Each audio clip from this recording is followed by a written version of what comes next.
باب ما جاء في الغيبة. دیکھو غیبت کہتے ہیں، خود حدیث میں اس کی تشریح کی گئی ہے، ذکرک اخاک بما یکرہ، اپنے بھائی کا ایسا تذکرہ کرنا جس کو وہ ناپسند کرے، یہ غیبت۔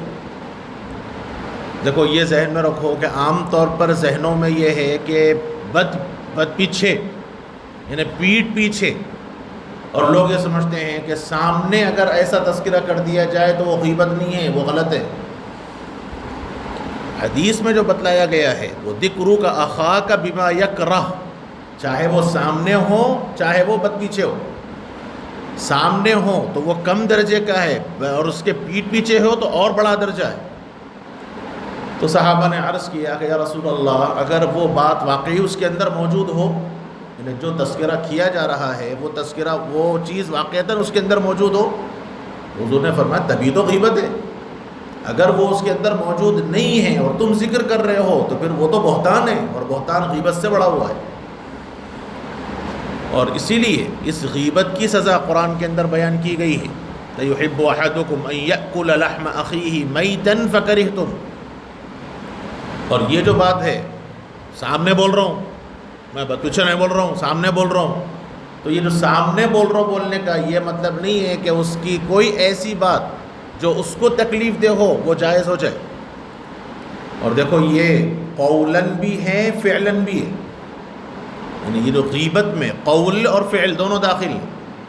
مطلب یہ ہے کہ ایک بیچارہ تھوڑا لگڑ کے چلتا ہے، اب اس کے غیبانے میں اس کی نقل اتاری جا رہی ہے، یہ غیبت ہے۔ یعنی غیبت صرف قول کو نہیں کہیں گے، بلکہ فعل، کوئی ایسا عمل کہ اگر وہ دیکھ لیتا اور اسے تکلیف ہوتی تو یہ بھی غیبت کے اندر داخل ہے، اور وہی وعید ہے جو قولی وعید ہے۔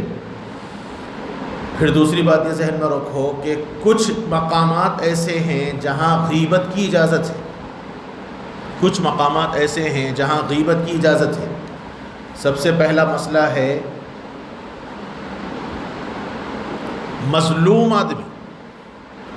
مظلوم آدمی اپنی شکایت حاکم وقت کے پاس، قاضی کے پاس پیش کرے تو وہ لا محالہ ظالم کی کرے گا۔ تو یہ ظالم کی شکایت اگرچہ کہ غیبت کے درجے میں ہے لیکن وہ غیبت جائز ہوگی، اس لیے کہ اپنا حق وصول کرنا ہے۔ تو مظلوم آدمی کو حاکم وقت کے سامنے اجازت ہے کہ وہ اپنی ظلم کی شکایت حاکم سے کرے تاکہ اس کا بدلہ دلا سکے۔ دوسرا مسئلہ ہے امر منکر میں تبدیلی کے خاطر، امر منکر میں تبدیلی کے خاطر مطلب یہ ہے کہ ایک چیز کوئی غلط ہو رہی ہے اور آپ کو معلوم ہے کہ یہ مسئلہ یہ بات غلط ہے، تو اب اس غلطی سے سب کو روکنے کے واسطے آپ ذمہ دار کے سامنے جا کر بولیں کہ صاحب یہ کام ہو رہا ہے۔ دیکھو اس کو مثال سے سمجھو، دورۃ الحدیث کے اندر یہ کیا نام، فیصل صاحب موبائل میں فلم دیکھ رہے ہیں، دیکھتا نہیں ہے بیچارہ، شریف بچہ ہے، مثال سے واضح کر رہا ہوں۔ اب مصباح صاحب کو تقوی کا حیضہ چڑھا کہ صاحب دورہ، اور وہ بھی ادارے اشرف العلوم کا دورہ، ساری دنیا کا نور یہیں ٹپکتا ہے، اور یہ صاحب اس طرح کا غلط حرکت کر رہے ہیں اور دوسرے لوگ دیکھیں گے تو فیصل سے بدگمان ہو سکتے ہیں، تو جا کے ناظم تعلیمات کے سامنے لگائے۔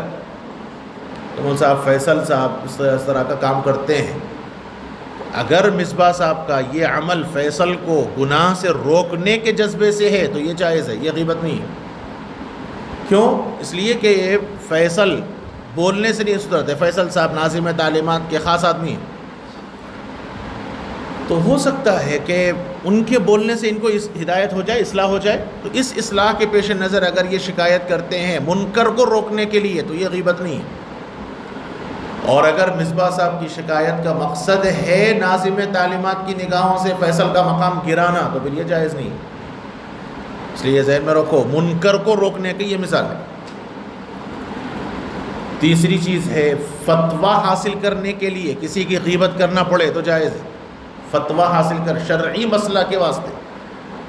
دیکھو حضرت ابو سفیان کی بیوی ہندہ فتح مکہ کے موقع پر جب ایمان لائیں اور ایمان لانے کے بعد حضور سے شکایت کی، ابو سفیان بڑے بخیل انسان ہیں، میرا خرچہ نہیں دیتے۔ حضور نے کہا جیب سے چوری کر لو۔